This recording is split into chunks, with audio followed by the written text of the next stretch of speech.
Hello day students, नमस्कार। Yaduvanshi study point 2.0 में आपका स्वागत है। आज हम क्लास 10th एनसीईआरटी मैथमेटिक्स 2023-24 के लिए एक्सरसाइज 4.3 चैप्टर 4 द्विघात समीकरण क्वाड्रेटिक इक्वेशंस के क्वेश्चन संख्या 10वें व 11वें को इस वीडियो में सॉल्व करेंगे। तो आप सभी छात्रों छात्राएँ वीडियो की शुरू से अंत तक जरूर बने रहें, जिससे कि सवाल आपके अच्छे समझ में आ जाएँ।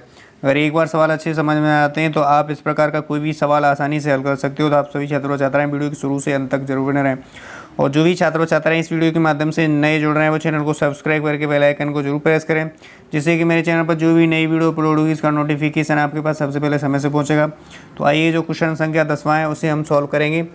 तो क्वेश्चन 10वां कह रहा है कि मैसूर और बंगलुरु के बीच 132 किलोमीटर यात्रा करने में एक एक्सप्रेस रेलगाड़ी सवारी गाड़ी से 1 घंटा कम समय लेती है।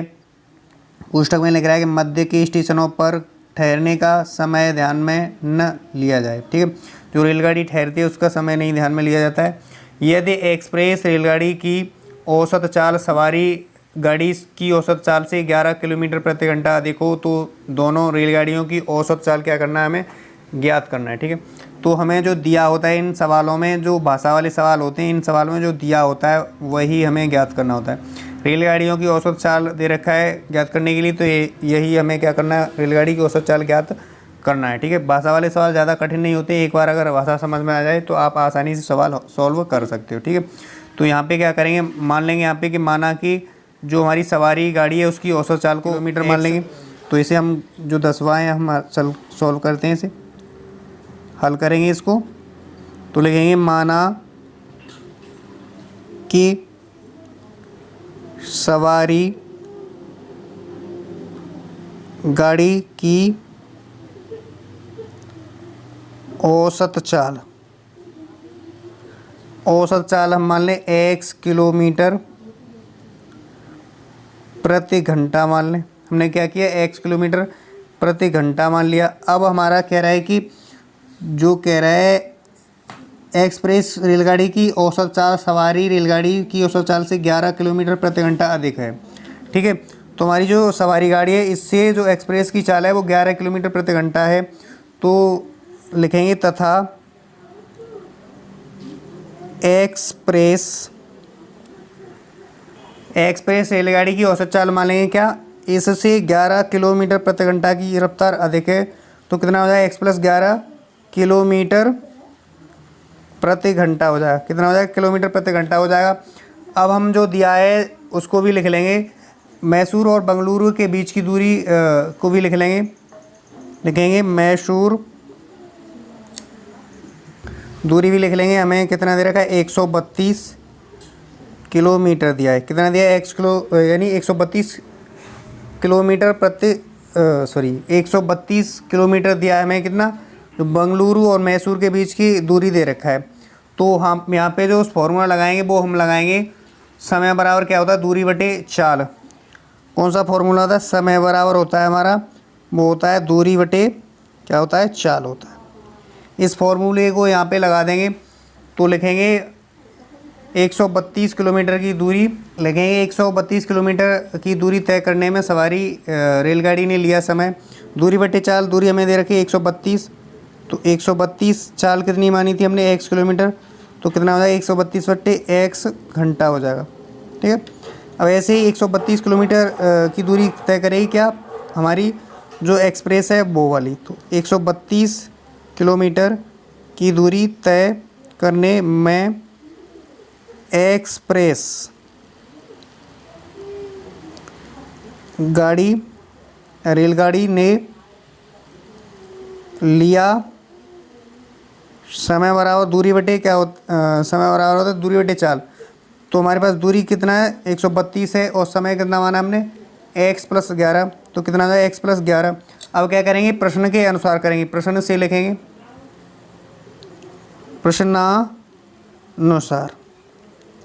प्रश्नानुसार में दोनों समय को बराबर में लिख लेंगे। यानी जो हमारा सवारी गाड़ी है उस समय को और एक्सप्रेस वे जो है रेलगाड़ी उसके समय को।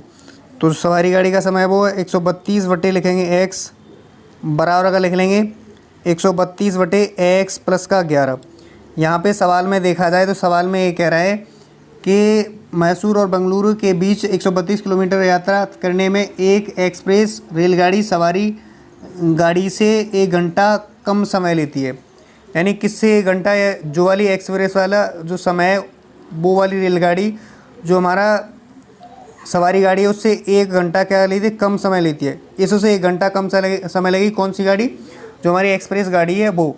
ठीक, तो हमने 132/x माइनस का कर दिया 1। ठीक, तो यहाँ से देखा जाए तो इस माइनस को उस तरफ पक्षांतर करेंगे 1 को, और इसको इस तरफ लेके आएंगे तो लिखेंगे यहाँ पे हो जाएगा हमारा 132 बटे कितना x हो जाएगा, और माइनस का हो जाएगा कितना 132 बटे कितना हो जाएगा x प्लस का 11, और ये माइनस का उस तरफ पक्षांतर करेंगे तो प्लस का हो जाएगा। ठीक है, अब हम इसे आगे सॉल्व कर लेंगे। आगे सॉल्व करेंगे तो हमें क्या करना पड़ेगा, यहाँ से 132 हटाना पड़ेगा। तो हम अगर 132 से दोनों पक्षों में क्या करें, भाग दे दें तो हमारे पास आसानी से 132 हट जाएगा। ठीक है, तो लिखेंगे 132 से दोनों पक्षों में भाग देंगे तो यहाँ से 132 बटे कितना हो जाएगा, 132 गुणे x हो जाएगा। ठीक है, माइनस का 132 गुणे का x प्लस का 11 हो जाएगा, बराबर का 1 बटे 132 हो जाएगा।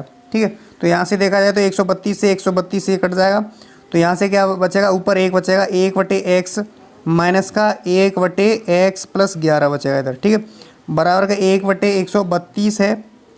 यहाँ से क्या करें, यहाँ से हम एलसीएम ले लें, x और x प्लस 11 का एलसीएम आएगा हमारे पास कितना, x कोष्ठक में x प्लस 11। अब हमारा हर होता है उसका भाग एलसीएम में देते हैं तो x का भाग इसमें देंगे पूरे में, तो x कट जाएगा, क्या बचेगा x प्लस 11। x प्लस का 11 से गुणा 1 में करेंगे तो हमारे पास कितना है, x प्लस 11 ही आएगा। माइनस लगा हुआ, माइनस लगा लेंगे। अब हम x प्लस 11 का भाग इसमें एलसीएम है उसमें देंगे तो हमारे पास क्या बचेगा, x बचेगा। तो x का गुणा 1 में करेंगे, x ही कम x होता है, बराबर का 132 यानी 1 बटे 132 हो जाएगा। अब यहाँ से देखा जाए तो माइनस का x और प्लस का x ये कटेगा तो ऊपर क्या बचेगा, 11 बटे कितना x प्लस का 11 बचेगा, और इस तरफ क्या बचेगा हमारे पास 1 बटे 132 बचेगा। यहाँ से देखा जाए ये तो बराबर रखा है तो यहाँ पे कैंची का गुणा कर लेंगे हम, x प्लस 11 से 1 में गुणा करेंगे और 11 का गुणा करेंगे 132 में।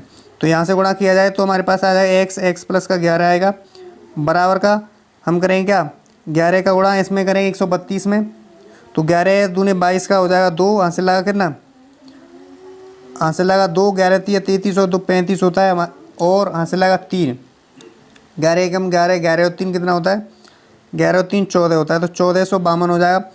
अब हम गुणा कर लेंगे तो x का गुणा x में करेंगे फिर 11 में करेंगे, x का गुणा x तो गुणा करने पर घात जुड़ जाती है, x स्क्वायर हो जाएगा प्लस का x गुणा 11 11x हो जाएगा, बराबर का 1452 है। कितना 1452 है, इसको इस तरफ पक्षांतर करके लाएंगे तो प्लस की संख्या माइनस की हो जाएगी, तो x square plus 11x minus का 1452 बराबर का इस तरफ क्या बचा है, इस तरफ 0 बचा। अब यहाँ देखा जाए तो हमने क्या बना लिया, यहाँ पे द्विघात समीकरण बना लिया। चाहो तो इसको गुणनखंड विधि से हल कर सकते हो, चाहे द्विघाती सूत्र से हल कर सकते हो। तो हम क्या करेंगे, यहाँ पे द्विघाती सूत्र द्वारा हल करेंगे तो हमें क्या करना पड़ेगा, जो द्विघाती सूत्र होता है उससे हमें तुलना करनी पड़ेगी। ax square plus bx plus c बराबर 0 से तुलना करेंगे।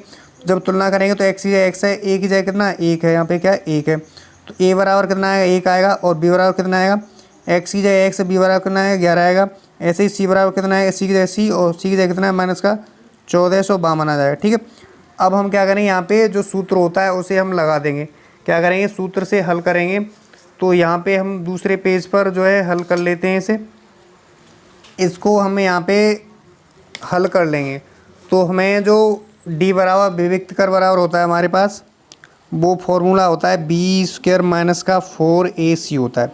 इस सूत्र को लगाएंगे तो हमारे पास इसमें b की जगह b का मान रखेंगे, a की जगह a का, और c की जगह c का रखेंगे। तो d बराबर कितना आएगा हमारे पास, जो वो आएगा b स्क्वायर, b की जगह कितना है 11, तो 11 का वर्ग हो जाएगा माइनस का 4, a की जगह a का मान रखेंगे, a का मान कितना 1 है, c का मान कितना माइनस का 1452, कितना है माइनस का 1452 है।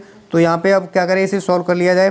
तो सॉल्व करेंगे तो 11 का वर्ग कितना होता है 121 होता है, माइनस और माइनस होता है प्लस ये कर लेंगे। ठीक है, और 4 का गुणा करें, 4 एकम 4, 4 का गुणा करेंगे तो 4 दूने 8 का हो जाएगा 8। ठीक है, 4 पन्ना 20 का 0 हासिल लगा 2, 4 चौक 16 2 18 हासिल लगा 1, 4 एकम 4 और 1 हो जाएगा 5।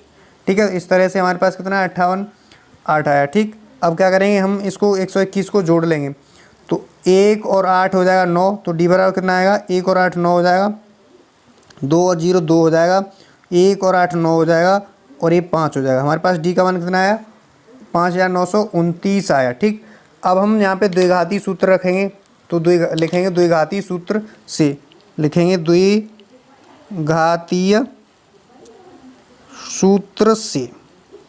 द्विघाती सूत्र होता है हमारा द्विचार्य वाला, तो वो होता है x बराबर होता है माइनस का b प्लस माइनस का कोष्टक में बी स्क्वायर माइनस का 4ac होता है, बी स्क्वायर माइनस का 4ac, तो ये d के बराबर होता है। तो क्या हम यहाँ पे d लिख सकते हैं, जी हाँ बिल्कुल लिख सकते हैं।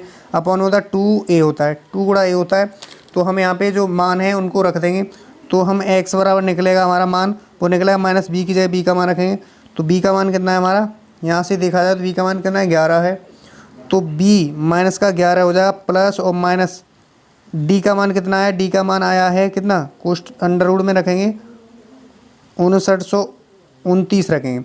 5929 किसका वर्ग मूल होता है, इसका वर्गमूल होता है 77 का वर्ग होता है 5929, तो हम आसानी से यहाँ पे लिख सकते हैं। अपॉन में लिखेंगे कितना, अपॉन में 2 गुणा a की जगह कितना 1 है, तो क्या हम इसका 77 लिख सकते हैं। आप चाहो तो इसको भाग विधि से निकाल सकते हो, अगर भाग विधि से वर्गमूल निकालना नहीं आता है तो हमारी प्लेलिस्ट बनी हुई है भाग विधि से वर्गमूल निकालने की, सबसे आसान विधि, उससे निकालोगे तो वहाँ पे आपको 5 पार्ट मिल जाएंगे, वो देख लेना, तो आप आसानी से वर्गमूल भी निकाल सकते हो। ठीक है, तो वो जाके जरूर देखें। तो अब हम इसकी जगह 77 लिखेंगे, तो हमारा वो होगा माइनस का 11 और प्लस माइनस का 77 बट्टे कितना हो जाएगा, 77 बट्टे हो जाएगा 2 गुणा ये 2 एकम 2 हो जाएगा। अब हम यहाँ पे क्या करेंगे, एक बार प्लस का चिन्ह लेंगे, एक बार माइनस का लेंगे। ठीक है, तो यहाँ पे सबसे पहले प्लस का चिन्ह लिया जाए तो माइनस का 11 और प्लस का कितना 77 बटे का कितना जाएगा 2, तो यहाँ से घटा लेंगे, तो यहाँ माइनस का 11 है 77 है, तो 7 में से 1 गया 6 बचा और 7 में से 1 गया 6 बचा, बटे का हो जाएगा 2। तो यहाँ से देखा जाए 2 से काटेंगे, 2 तिया 6 और 2 तिया 6 33 आ जाएगा। तो हमारा जो x बराबर आया वो मान आया एक हमारा 33 आया, एक मान कितना आएगा 33 आ गया। अब दूसरा निकाल देंगे माइनस ऋणात्मक चिन्ह लेने पर। ठीक है, माइनस का 11 और माइनस का 77 बटे कितना करेंगे 2, तो जैसे प्लस प्लस में जुड़ जाता है वैसे ही माइनस माइनस में जुड़ेगा, माइनस माइनस हो जाएगा माइनस, 7 और 1 8 और 7 और 1 8 बटे कितना हो जाएगा 2, 2 से काटे 2 चौके 8 2 चौके 8 माइनस का 44 आया। दूसरा मान आया x बराबर माइनस का 44 आया। अब यहाँ पे देखा जाए तो यहाँ पे जो चाल होती है वो हमारी नेगेटिव में यानी माइनस में नहीं होती है, इसलिए माइनस वाला मान x बराबर छोड़ देंगे, क्या लेंगे प्लस वाला लेंगे, यानी संभव नहीं होता है। तो यहाँ पे लिखेंगे अतः सवारी गाड़ी की औसत चाल, हमने x मान रखी थी, यहाँ पे देखा जाए तो हमने माना सवारी गाड़ी की औसत चाल मान रखी थी x किलोमीटर प्रति घंटा, तो लिखेंगे अतः सवारी गाड़ी की औसत चाल कितनी हो जाएगी, हमें आया है x बराबर मानी थी तो x बराबर 33 किलोमीटर प्रति घंटा। ठीक है, 33 किलोमीटर प्रति हावर कर दिया। ठीक है, अब हम इसी प्रकार से हमारी जो एक्सप्रेस गाड़ी उसकी चाल लिख लेंगे। एक्सप्रेस रेलगाड़ी की औसत चाल बराबर x प्लस का 11 माना है, तो x बराबर x का मान रखेंगे 33 प्लस का हो जाएगा 11, 1 और 1 4 और 4 यानी 44 किलोमीटर प्रति घंटा, ये भी हो जाएगी चाल। तो इस प्रकार से मुझे आशा है कि आपके जो 10वां क्वेश्चन है आसानी से अच्छी समझ में आया होगा। हमने यहाँ पे क्या किया, हमने जो 10वां सवाल है वो हमने निकाल लिया है। हमें जो रेलगाड़ी की औसत चाल पूछ रहा था रेलगाड़ियों की, तो हमने यहाँ से निकाल ली। तो जो हमारे आंसर आए वो पहला आंसर आया यानी 33 किलोमीटर प्रति घंटा आया, और जो हमारी नॉर्मल गाड़ी थी यानी सवारी गाड़ी थी उसकी चाल 33 किलोमीटर प्रति घंटा, और जो हमारी एक्सप्रेस थी उसकी 44 किलोमीटर प्रति घंटा चाल आ गई। ठीक है, तो इस प्रकार से हमने जो क्वेश्चन 10वां है वो सॉल्व किया, ये अच्छे समझ में आया होगा आपके। मुझे आशा है कि अब हम इसी प्रकार से जो 11वां क्वेश्चन है उसे हम सॉल्व कर लेंगे। ठीक है, तो यहाँ पे क्वेश्चन 11 कह रहा है 2 वर्गों के क्षेत्रफलों का योग 468 मीटर स्क्वायर है, यदि उनके परिमापों का अंतर 24 मीटर हो तो दोनों वर्गों की भुजाएं ज्ञात कीजिए। ठीक है, हमें जो पूछ रहा होता है भाषा वाले सवाल में वही हमें ज्ञात करना होता है। तो हमें यहाँ पे एक वर्ग बना लेंगे। वर्ग क्या होता है, वर्ग में हमारी चारों भुजाएं क्या होती हैं, बराबर होती हैं। क्या होती हैं, चारों भुजाएं, वर्ग है ये, वर्ग की चारों भुजाएं बराबर होती हैं। तो हमें यहाँ पे भुजाएं ज्ञात करनी है, तो इसको हम हल करेंगे। तो मान लेंगे, माना कि वर्ग की भुजाएं क्या करेंगे, क्रमशः मान लेंगे। ठीक है, x मीटर तथा 22 मीटर हैं। क्या मान लिया, x तथा 22 मीटर हैं। अब यहाँ से जो वर्ग का क्षेत्रफल होता है वो हमारा होता है, क्या होता है, भुजा का स्क्वायर। वर्ग का क्षेत्रफल होता है हमारा, क्या होता है, भुजा का स्क्वायर होता है।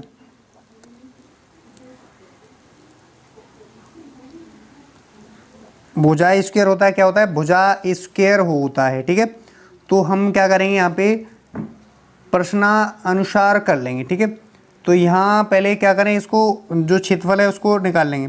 ठीक है, तो पहले वर्ग का क्षेत्रफल निकालेंगे, लिखेंगे पहले वर्ग का क्षेत्रफल, तो वो होगा हमारा भुजा स्क्वायर, यानी भुजा की जगह भुजा का मान रख देंगे, तो भुजा हमारे पास कितनी x है पहले वाली की, तो x स्क्वायर हो जाएगा। क्षेत्रफल यानी भुजा स्क्वायर होता है तो x स्क्वायर हो जाएगा। ठीक है, लिखेंगे दूसरे वर्ग का क्षेत्रफल, यानी हमारा कितना है, दूसरे का 22 है तो 22 स्क्वायर हो जाएगा।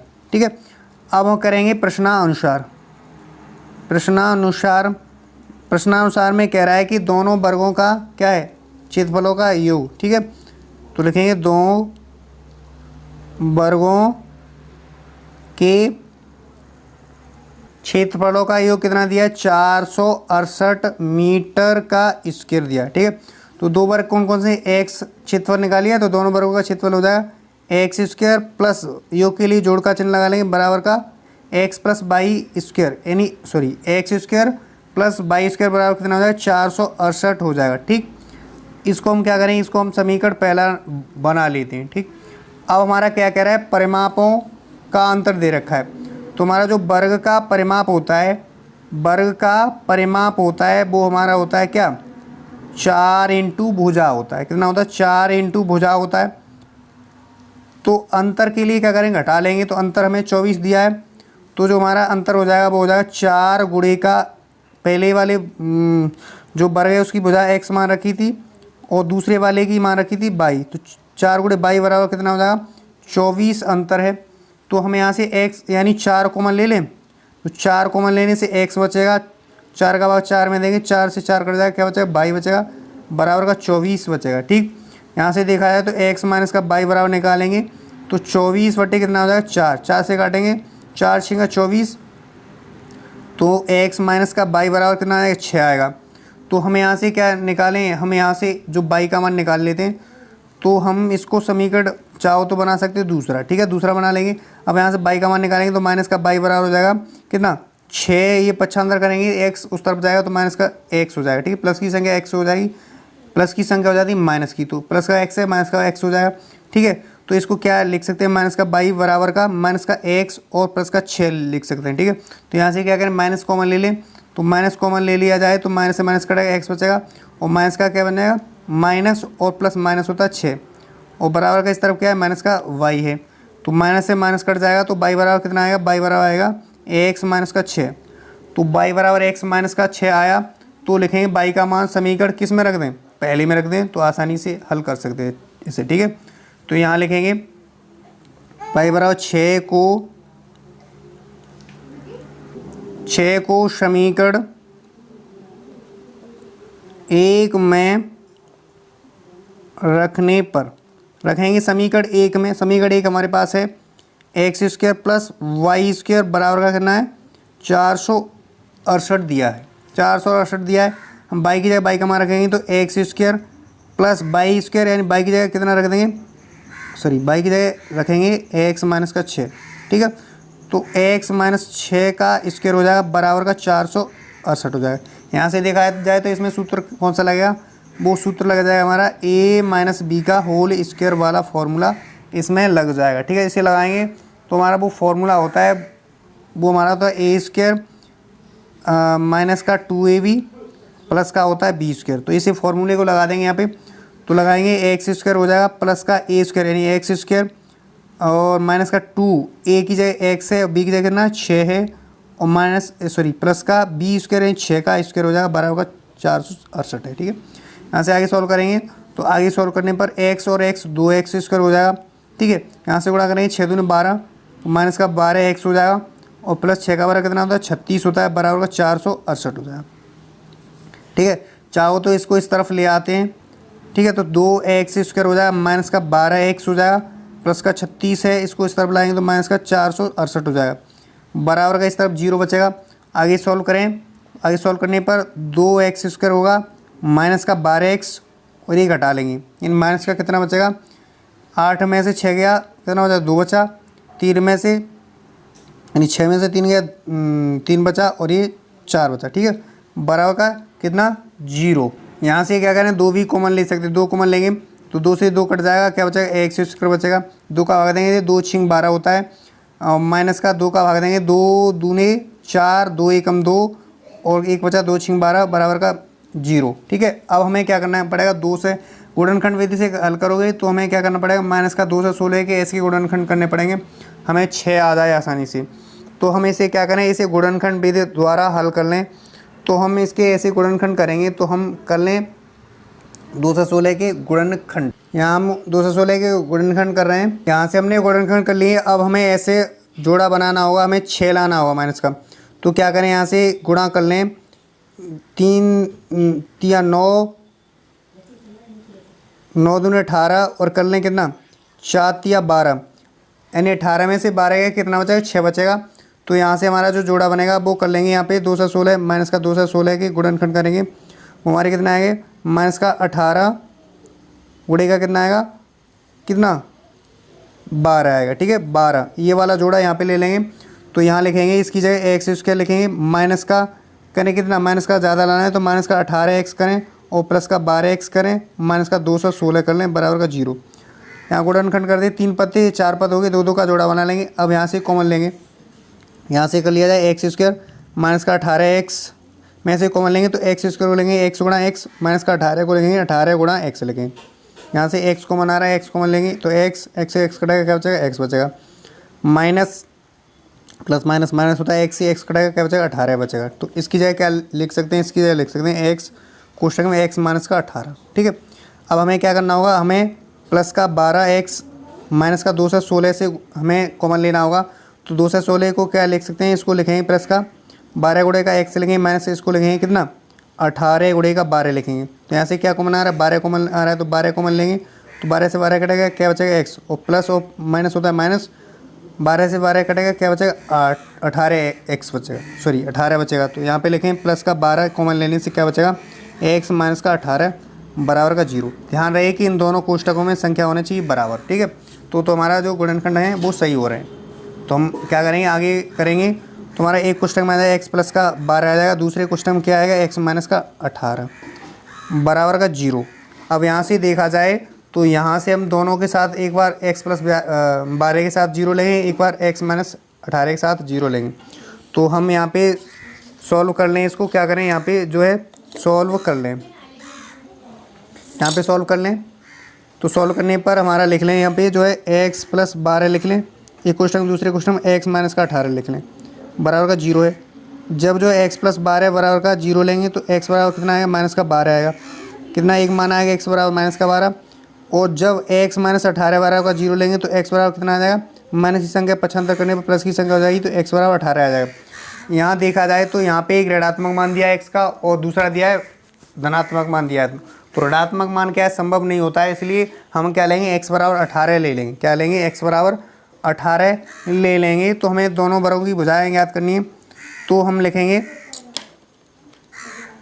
यहाँ पर लिखेंगे यहाँ x बराबर माइनस का 12 ऋणात्मक मान है जो कि असंभव, क्या है, असंभव है, इसलिए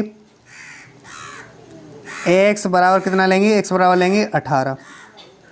तो हमारा जो वर्ग की भुजा पहली हो जाएगी हमारी 18 हो जाएगी। हमने पहली भुजा मान रखी थी 18 और दूसरी भुजा मान रखी थी जो है y बराबर मान रखी थी।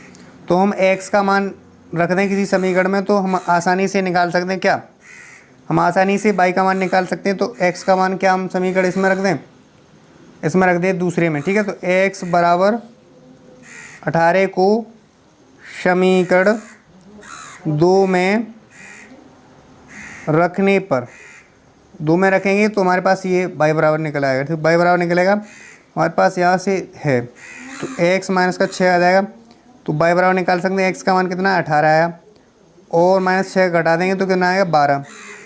18 में से 6 गया 12 आया, तो y बराबर कितना आएगा 12। तो हमारी पहली भुजा आएगी वो वर्ग की भुजा आएगी कितनी 18 आ गई, दूसरी भुजा आ गई y बराबर कितना 12 आ गई। तो इस प्रकार से हमने जो आंसर है वो निकाल लिया है। ठीक, तो इन दोनों को वर्गों का अगर जोड़ करके करोगे तो हमारे पास कितना आ जाएगा, हमारे पास 468 ही आएगा। तो इस प्रकार से जो 2 क्वेश्चन हमने हल किए यहाँ पे, पहला किया है हमने क्या, पहला वाला वो किया है 10वां किया है और दूसरा 11वां किया है। तो मुझे आशा है कि आपकी क्वेश्चन ये दोनों अच्छे से समझ में आए होंगे। अगर समझ में आए तो वीडियो को लाइक करके चैनल को सब्सक्राइब करके बेल आइकन को जरूर प्रेस करें, जिससे कि मेरे चैनल पर जो भी नई वीडियो अपलोड होगी उसका नोटिफिकेशन आपके पास सबसे पहले समय से पहुंचेगा। आज के लिए बस इतना ही, अब नेक्स्ट क्लास में मिलते हैं। जो एक्सरसाइज देखा जाए तो यहाँ पे 4.3 यहीं पे फिनिश होती है। अब नेक्स्ट एक्सरसाइज आएगी वो 4.4 आएगी, क्वेश्चन संख्या पहले के साथ मिलते हैं। तब तक के लिए वीडियो देखने के लिए थैंक यू सो मच। मिलते हैं अब नेक्स्ट क्लास में नेक्स्ट क्वेश्चन के साथ।